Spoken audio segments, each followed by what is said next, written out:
Sebuah rumah 3 lantai roboh hingga rata dengan tanah di Kampung Cilisung, Desa Sukamenak, Margahayu, Kabupaten Bandung, Jawa Barat. Peristiwa robohnya bangunan rumah ini terjadi pada Selasa sore. Diduga peristiwa ambruknya rumah 3 lantai ini karena beton penyangga tidak kuat menahan beban bangunan. Beruntung pada saat kejadian kondisi jalan di perkampungan tersebut dalam keadaan sepi. Guna mengevakuasi puing bangunan, petugas rescue pemadam kebakaran Kabupaten Bandung langsung datang ke lokasi. Petugas juga harus menurunkan alat pemotong besi untuk mempermudah proses pembersihan jalan dari puing bangunan. Warga sekitar mengaku kaget karena tiba-tiba mendengar bunyi retakan dari beton penyangga. Kami tidak ledakannya itu aja dulu, tangga gitunya dulu, sakranya mulai retak banget. Udah gitu sedikit-sedikit atapnya langsung. Oh, berarti warga juga berlarian Bu ya? Iya. Untung alhamdulillah warga masyarakat ikut membantu pekerjaan kami sehingga ya dapat gotong royong dan mudah-mudahan bisa secepatnya jalan bisa dilalui kembali. Meski tak menelan korban jiwa, namun akibat peristiwa ini, pemilik bangunan menderita kerugian hingga mencapai ratusan juta rupiah. Petugas juga akan melakukan penyelidikan lebih lanjut terkait penyebab pasti bangunan rumah 3 lantai ini ambruk rata dengan tanah. Dari Kabupaten Bandung, Jawa Barat, Yuan Pangestu, iNews melaporkan.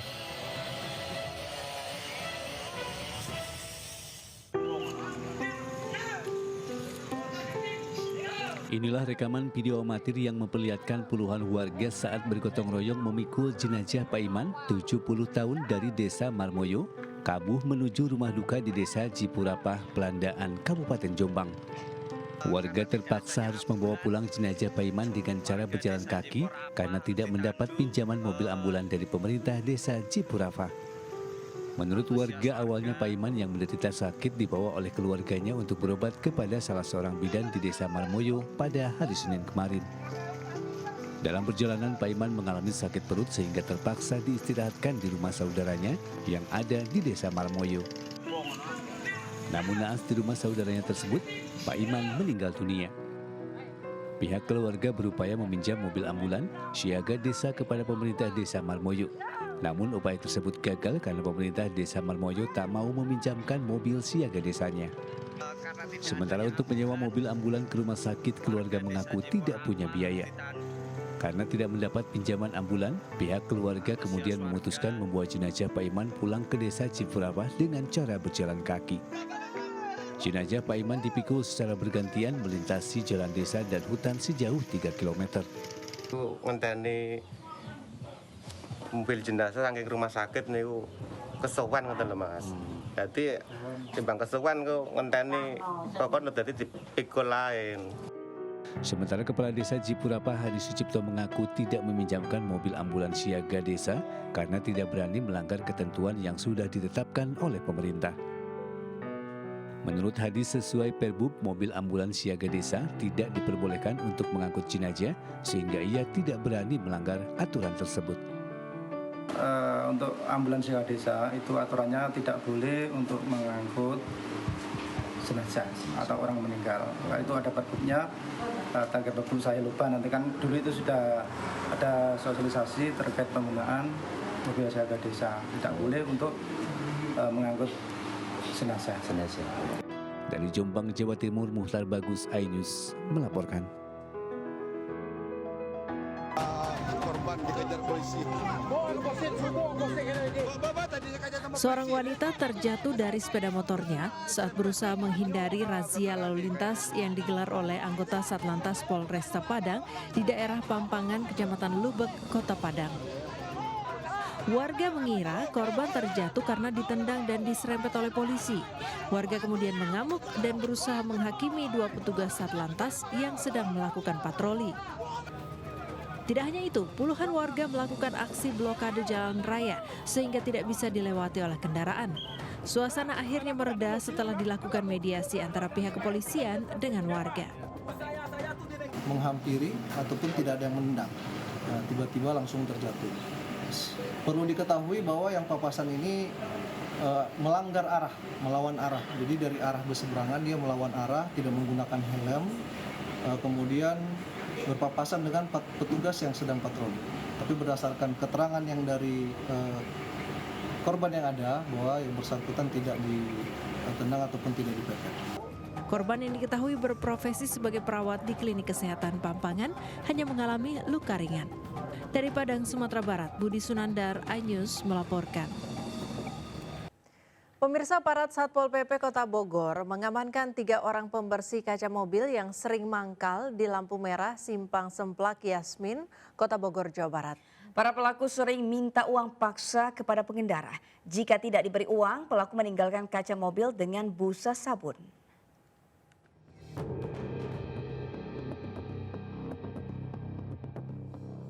Video ini memperlihatkan 3 pemuda melakukan aksi bersih kaca mobil di lampu merah Simpang Semplak Yasmin, Kota Bogor, Jawa Barat pada Sabtu lalu.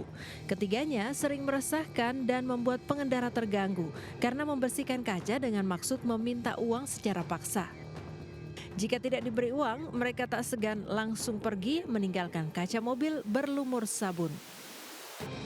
Aparat Satpol PP yang mendapat laporan langsung mendatangi lokasi dan mengamankan para pelaku yang sedang mangkal. Hari ini kita cek kembali, ternyata mereka sudah di lokasi dan mereka kooperatif mengakui kesalahannya. Akhirnya mereka kita amankan di kantor. Untuk memberikan efek jera, ketiganya diberi hukuman push up oleh petugas. Mereka pun mengakui kesalahannya dan meminta maaf kepada masyarakat, terutama pengendara mobil. Usai diberi pembinaan oleh petugas agar tidak mengulangi perbuatannya, ketiga pemuda pembersih kaca dilepaskan. Dari Bogor, Jawa Barat, Andi Firmansyah, iNews melaporkan. 6 orang kawanan pengedar narkoba berhasil dibekuk saat penggerebekan di sebuah rumah di Bangkalan, Madura. Selain mengamankan barang bukti dan para tersangka, petugas juga memastikan lokasi penggerebekan menyediakan bilik-bilik khusus konsumen mereka untuk mengkonsumsi sabu di tempat.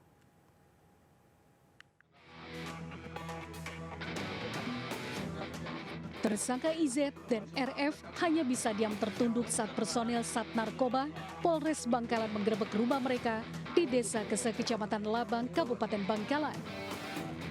Bersama keduanya, polisi juga menangkap 4 orang anak buahnya. Para tersangka hanya bisa pasrah setelah petugas menemukan sejumlah barang bukti, termasuk sabu seberat 10 gram yang disimpan di tempat bedah. Polisi kemudian menggelandang para tersangka ke Mapolres Bangkalan. Dari hasil pemeriksaan, tersangka IZ dan RF merupakan aktor utama kawanan pengedar dan penjual narkoba. Sementara 4 tersangka lainnya berperan sebagai pencari serta melayani para konsumen saat membeli narkoba. 6 orang ini memang sudah ada laporan informasi dulu dari masyarakat sekitar. Memang di tempat itu memang terdapat tempat peredaran narkotika. Dengan cara orang datang, masuk, pakai di situ. Jadi 6 orang ini ada kriteria masing-masing sebagai pemilik barang, juga ada sebagai perantara ngambil barang, dan yang 4 orang ini hanya untuk melayani. Kalau ada tamu datang, dia yang jualin. Jadi untuk kasus ini ada terdapat di rumah PSKI, barang tersebut kedapatan di situ sekitar kurang lebih sekitar 10 graman. Selain itu, di lokasi ini polisi juga menemukan bilik atau kamar yang sengaja disediakan tersangka untuk para konsumen bila ingin mengkonsumsi langsung sabu di tempat. Dari Bangkalan, Jawa Timur, Taufik Syarawi, iNews melaporkan. Pemirsa, seorang ibu rumah tangga di Kabupaten Katingan, Kalimantan Tengah ditangkap polisi karena diduga mengedarkan narkoba jenis sabu. Dalam penggeledahan yang dilakukan di sebuah warung, petugas menemukan 19 paket sabu siap jual serta uang tunai Rp400.000. Aparat Polres Katingan menggerebek sebuah warung di Jalan Baun Bango, Desa Hampalit, Kereng Pangi, Kabupaten Katingan, Kalimantan Tengah yang diduga menjadi tempat transaksi narkoba. Selain mengamankan seorang ibu rumah tangga, petugas juga menemukan 19 paket sabu siap jual, uang tunai Rp400.000 diduga hasil penjualan sabu serta sejumlah ponsel. Kasat Narkoba Polres Katingan AKP Suherman menjelaskan penangkapan terhadap ibu rumah tangga diduga pengedar narkoba ini menindaklanjuti laporan masyarakat terkait adanya kegiatan peredaran narkoba di tempat tersebut. Dari hasil interogasi, barang haram tersebut didapat pelaku dari seorang yang langsung datang mengantarkan sabu untuk diedarkan di wilayah tersebut. Pelaku juga mengaku sudah 1 bulan mengedarkan barang haram tersebut kepada para pelanggannya. Dan itu menurut keterangan pelaku didapat dari seseorang yang langsung datang mengantar ke tempat yang bersangkutan. Dari hasil interogasi sementara bahwa menurut keterangan pelaku bahwa dia udah sekitar 1 bulanan menjual barang tersebut. Bersama barang bukti, ibu rumah tangga pengedar narkoba kemudian dibawa petugas ke unit Satuan Narkoba Polres Katingan guna menjalani pemeriksaan dan pendalaman lebih lanjut. Dari Kabupaten Katingan, Kalimantan Tengah, Adisata iNews melaporkan. Seorang pria di Sukabumi, Jawa Barat diamankan polisi usai melakukan teror dengan menyiram cairan bahan bakar minyak dan membakar motor serta teras rumah istri sirinya di Kota Semarang. Diduga perbuatan pelaku dipicu rasa cemburu buta karena diketahui istri sirinya jalan dengan pria lain.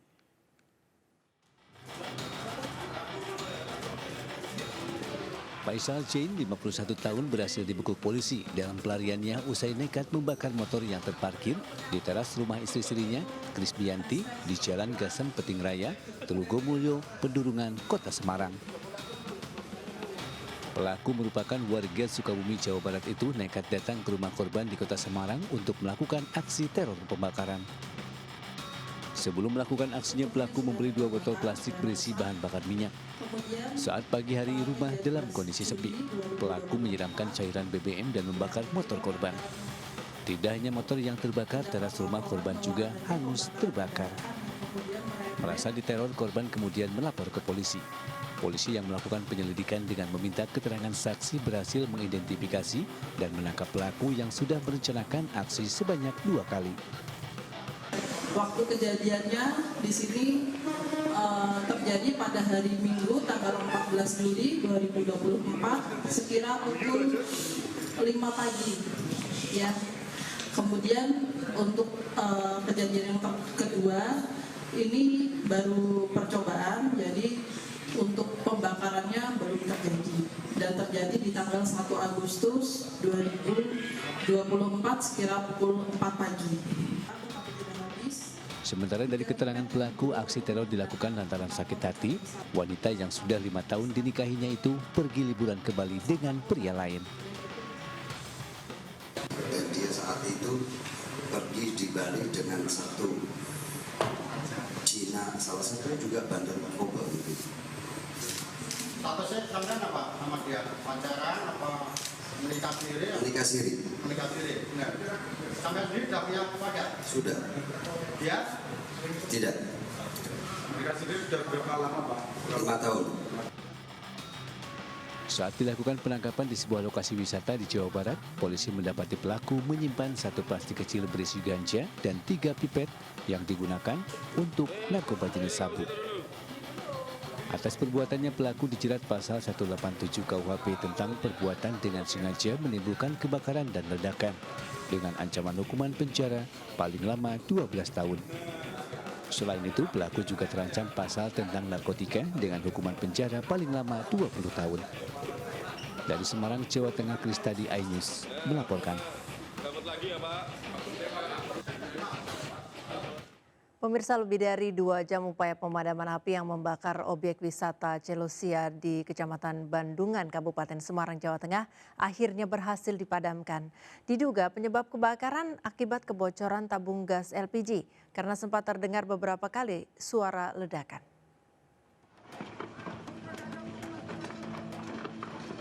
Kebakaran yang melanda tempat wisata Celosia yang berlokasi di Kecamatan Bandungan, Kabupaten Semarang, Jawa Tengah. Sejak sore hingga menjelang malam, kobaran api terus membesar hingga sulit dipadamkan. Dalam sekejap, api pun membakar 2 gedung berukuran besar serta beberapa wahana yang berada di belakang lokasi. Menurut warga, awalnya terdengar suara ledakan sebanyak 3 kali dari bagian dapur dan disusul dengan kobaran api. Kuat dugaan kebakaran disebabkan akibat kebocoran pada tabung gas LPG saat sedang memasak. 3 kali. Ya ada suara ledakan tapi kan saya nggak dengar, saya sebelah sini nggak dengar. Itu api langsung menjalar. Ini masih proses pendinginan atau masih pemadaman? Pemadaman. Jadi masih ada api ya? Ada titik api. Penyebabnya apa? Penyebabnya masih dalam. Meski sempat kesulitan, namun petugas damkar yang terjun ke lokasi akhirnya berhasil menjinakkan api setelah upaya pemadaman lebih dari 2 jam. Tidak ada korban jiwa maupun luka dalam kejadian ini, namun kerugian yang diderita pengelola tempat wisata ditaksir mencapai miliaran rupiah. Dari Kabupaten Semarang, Jawa Tengah, Lurisa Lulu, iNews melaporkan. Apinya masih besar. Pemirsa, kebakaran hutan terjadi di Ponorogo, Jawa Timur. Lahan hutan rakyat di 4 desa yang ditanami pohon jati ludes terbakar. Petugas kesulitan melakukan pemadaman karena medan terjal. Warga dan petugas pemadaman berjibaku memadamkan api dengan peralatan manual.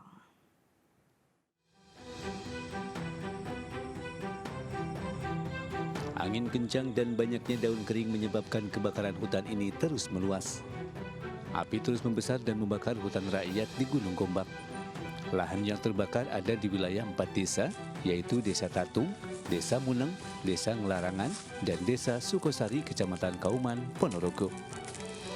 Luas lahan yang terbakar sekitar 7 hektar. Api diketahui muncul pada sore hari dari sisi selatan bukit dan terus membesar serta meluas ke wilayah hutan di 4 desa. Kidul nopo lor nopo? Kengler. Dari utara, terus bergerak kemana Pak? Ngilen ke barat. Sekarang masuk desa mana itu? Desa Munang, gitu Kompeder. Itu tanamannya apa Pak? Jati semua jati. Mobil pemadam kebakaran tidak bisa menjangkau ke lokasi kejadian karena di puncak bukit dan jalan sempit. Warga bersama petugas dari BPBD memadamkan dengan cara manual, menggunakan daun basah. Namun tidak maksimal. Medan terjal dan curam menyulitkan proses pemadaman. Yang dalamnya memang medan terlalu jauh juga, terlalu curam juga mempersulit petugas. Sulit. Kenapa Pak? Hanya sementara sebagian sudah dipadamkan. Kenapa? Karena anginnya kencang atau? Iya, sebagian angin memang juga kencang. Petugas dan warga masih bersiaga di sekitar lokasi hutan agar api tidak meluas. Dari Ponorogo, Jawa Timur, Ahmad Subeki, iNews melaporkan.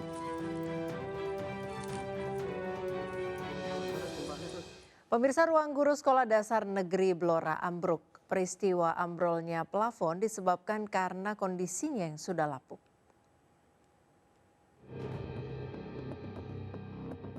Inilah rekaman video yang memperlihatkan plafon ruang guru Sekolah Dasar Negeri di Blora, Jawa Tengah ambrol. Seluruh ruangan berantakan akibat tertimpa seluruh plafon yang ambrol. Peristiwa tersebut terjadi pada Sabtu malam pukul 11 malam. Beruntung tidak ada korban jiwa karena malam hari tidak ada kegiatan. Sejumlah ruang kelas mengalami kerusakan dan yang terparah di kelas 5 lantaran kondisi temboknya retak besar sehingga membahayakan bagi siswa saat sedang belajar mengajar berlangsung. Pembersihan ruang masih terus dilakukan oleh guru dan dibantu siswa. Kegiatan belajar mengajar tetap berjalan normal. Pihak sekolah berharap segera dapat bantuan dari pemerintah. Diduga ambrolnya plafon ruang guru ini disebabkan karena kondisinya yang sudah lapuk. Mulanya pas di ruang guru, jadi untuk ruang lainnya ya mudah-mudahan tidak terjadi. Berarti waktu itu nggak ada kegiatan Pak ya? Pas berarti kan tidak ada aktivitas di sekolah. Pas hari libur itu tengah malam kan tidak ada kegiatan di sekolah. Pihak sekolah tetap mengingatkan agar para guru serta siswa tetap waspada mengingat tekstur tanah di lokasi merupakan tanah bergerak, ditakutkan akan adanya guncangan. Dari Blora, Jawa Tengah, Heri Purnomo, iNews melaporkan.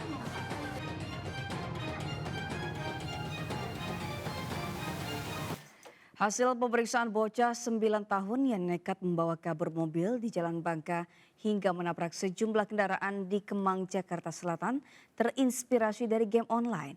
Saat ini bocah tersebut masih dalam pengawasan Unit Perlindungan Perempuan dan Anak Polres Jakarta Selatan.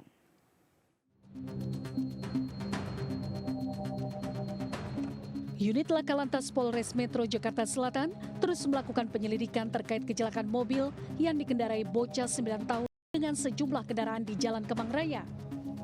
Sejauh ini sudah 4 orang saksi diperiksa mulai dari orang tua korban, security rumah, RT setempat, dan saksi yang melakukan pengejaran. Berdasarkan pemeriksaan polisi, anak tersebut nekat membawa mobil karena terinspirasi dengan game online. Karena dari keterangan orang tua, bocah tersebut tidak bisa mengemudikan mobil. Untuk sementara ini sudah kita tanyakan dengan anaknya maupun kedua orang tuanya tidak disuruh. Tapi dia memasuki mobil, lanjut langsung di bawah kendaraannya. Itu. Sebelumnya kecelakaan yang melibatkan sejumlah kendaraan di Jalan Kemang Raya viral. Karena diketahui pengemudi mobil tersebut merupakan seorang anak kecil. Bocah 9 tahun tersebut nekat mengendarai mobil sejauh 3 km dan menabrak 3 sepeda motor dan 1 unit mobil. Dari Jakarta dan Helmi Sajangbati, Ayus melaporkan. Pemirsa, Kabar Reskrim Polri Komjen Wahyu Widada menyayangkan sikap Kepala Badan Perlindungan Pekerja Migran Indonesia atau BP2MI, Beni Ramdhani, yang mengaku tidak mengetahui sosok berinisial T yang disebut sebagai pengendali judi online. Menurutnya, jika Beni tidak memiliki bukti terkait sosok T, seharusnya tidak melontarkan pernyataan tersebut. Kabar Reskrim Polri Komjen Wahyu Widada buka suara terkait pengakuan terbaru Kepala BP2MI Beni Ramdhani yang saat ini mengaku tidak tahu sosok T yang disebutnya sebagai sosok pengendali judi online. Wahyu menyebut jika Beni tak mempunyai bukti dan tidak tahu sosok itu seharusnya bisa mempertimbangkan pernyataannya tersebut. Kalau nggak tahu jangan ngomong. Oke, jangan dia pakai permintaan maaf Pak. Namun pihaknya belum menjelaskan apakah nantinya yang dilakukan Beni Ramdhani ini akan ada konsekuensi hukum atau tidak. Sebagaimana diketahui Kepala Badan Perlindungan Pekerja Migran Indonesia atau BP2MI, Beni Ramdhani sudah 2 kali diklarifikasi Barreskrim dalam rangka mengungkap sosok T. Namun polisi menyebut Beni tak juga mengungkap secara jelas sosok T yang dimaksud. Dari Jakarta, Gisela Nurrahma, Novan Dwi Ainus melaporkan. Pemirsa, Ketua Umum PSI Kaisang Pangarep bertemu dengan Ketua Umum PKB Caimin di kantor DPP PKB pada Selasa siang. Dalam pertemuan tersebut, Kaisang mengaku siap melawan Anies Baswedan dan Ridwan Kamil di Pilkada DKI Jakarta apabila mendapat dukungan dari berbagai pihak. Ketua Umum Partai Solidaritas Indonesia PSI Kaisang Pangarep menyambangi kantor DPP Partai Kebangkitan Bangsa PKB untuk bertemu Ketua Umum PKB Muhaimin Iskandar Selasa siang. Pertemuan tersebut dilakukan untuk menjalin kerjasama antara kedua partai dalam sejumlah pemilihan kepala daerah Pilkada 2024 mendatang. Dalam kesempatan itu juga, Kaisang mengaku siap melawan Anies Baswedan dan Ridwan Kamil pada Pilkada DKI Jakarta apabila dirinya mendapat dukungan khususnya dari masyarakat Jakarta. Untuk DKI, kita sambil masih menunggu. Saya sendiri seperti yang Gus Ketum tadi masih bilang, masih istikharah dulu. Tapi ketika ada permintaan dari masyarakat, terkhusus DKI, yes, saya siap melawan Pak Anies Baswedan. Saya pun juga siap untuk melawan Pak Ridwan Kamil. Sebelumnya pada Juni lalu, DPW PKB Jakarta menyatakan dukungan terhadap Anies Baswedan untuk maju sebagai calon gubernur dalam Pilkada Jakarta 2024. Dari Jakarta, Rian Rahman, Damar Anyus melaporkan. Pemirsa, Gubernur Sumatera Barat Mahyildi Ansarullah bersilaturahmi ke kantor DPP Partai Perindo Menteng, Jakarta Pusat. Mahyildi mengajak Partai Perindo untuk bersinergi dan berkontribusi lebih jauh dalam kemajuan pembangunan di Sumatera Barat.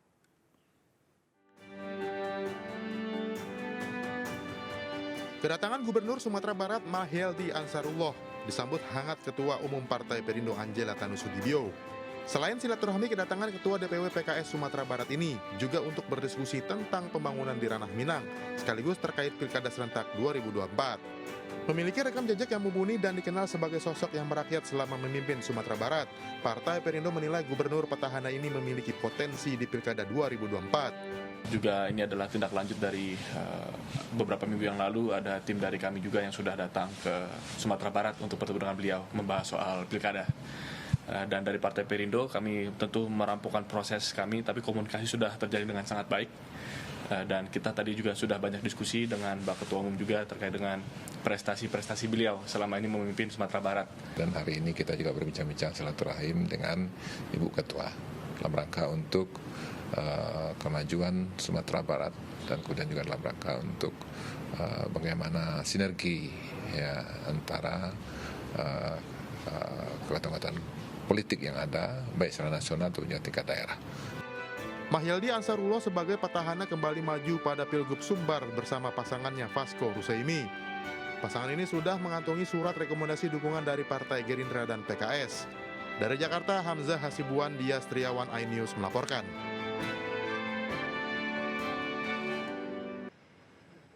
Pemirsa, pemerintah akan menyewa bus sebagai alat transport.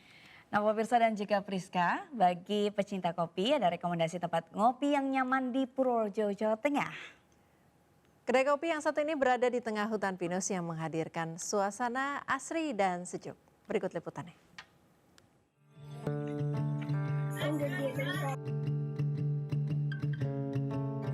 Anda pecinta kopi dan pecinta alam? Nah, di kedai kopi yang berada di Bulu, Desa Tawangsari, Kecamatan Kalikesing, Kota Purworejo, Jawa Tengah ini menyajikan kopi sekaligus pemandangan alam dan udara yang sejuk karena dikelilingi hutan pinus.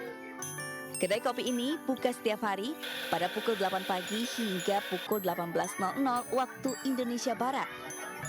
Pengunjung yang datang bisa menempuh jarak sekitar 20,7 km atau 40 menit dari kota Purworejo. Karena letaknya yang agak masuk-masuk gitu, mungkin jauh dari kota, yang mungkin kayak pemasarannya itu lebih buat menarik gitu Mas. Jadi yang jauh itu bisa tahu gitu Mas, di sini ada tempat ngopi gitu. Kenyamanan di desa ini ternyata sangat nyaman sekali, dan karena juga saya memang orang sini, dekat dengan lokasi ini, saya tahu persis kenyamanan di sini. Selain kopi, di kedai ini juga menyediakan menu makanan yang menggugah selera seperti siomay goreng, roti bakar, kentang goreng, dan masih banyak lagi. Dari Purworejo, Jawa Tengah, Johartoyo, iNews melaporkan. Pemirsa, ada wahana seru yang bisa dicoba untuk beraktivitas bersama keluarga di akhir pekan nanti. Lokasinya di kawasan Pantai Indah Kapuk 2, Tangerang, Banten. Di tempat ini anak-anak bisa bermain flying fox hingga keluar gedung dan menikmati seluncuran disko berwarna-warni.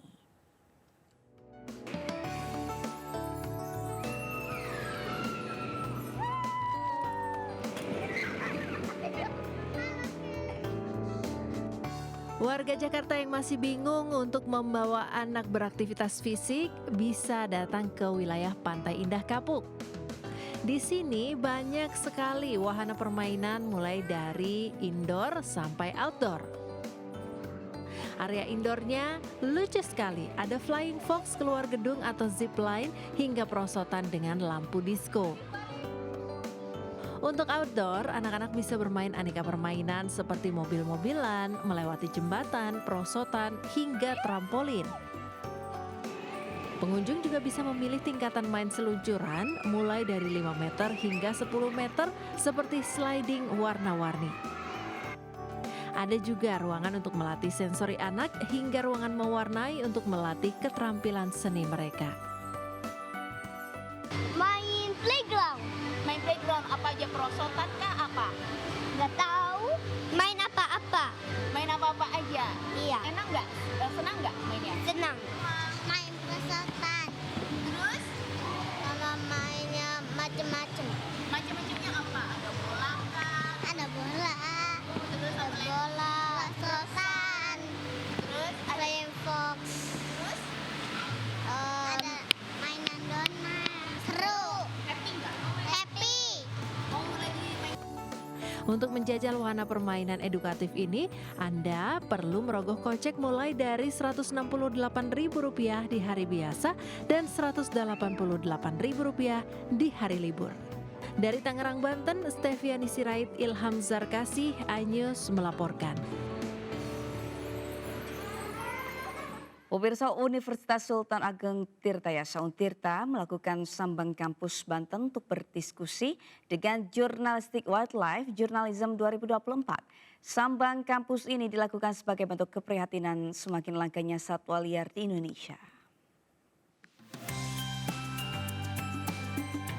Bertema interaksi negatif manusia dengan satwa liar dari sudut pandang jurnalisme lingkungan, Universitas Sultan Ageng Tirtayasa Untirta melakukan Sambang Kampus Banten di Aula Serbaguna Gedung Fakultas Ilmu Sosial dan Ilmu Politik. Dengan menghadirkan narasumber berkompeten, diskusi jurnalistik Wildlife Journalism Competition yang dihadiri para mahasiswa ini bertujuan bertukar pikiran antara narasumber dan mahasiswa. Dibentuknya Wildlife Journalism Competition ini juga sebagai bentuk perhatian atas semakin langkanya satwa liar di Indonesia. Dan kemudian kami berharap dengan kompetisi ini, para mahasiswa tertarik untuk membuat semacam karya tulis jurnalistik yang bisa diperlombakan dan juga menjadi awareness bagi semua kalangan. Namanya tentang satwa liar dan tentang One Health juga tadi, tentang penyakit yang bisa menular dari manusia ke hewan dan dari hewan ke manusia. Kurangnya perhatian atas keberadaan satwa liar akibat banyaknya manusia yang mengeksploitasi secara ekonomi satwa liar tersebut membuat jumlahnya semakin lama berkurang bahkan mendekati kepunahan. Dari Serang, Banten, Mahesa Apriyadi, iNews melaporkan.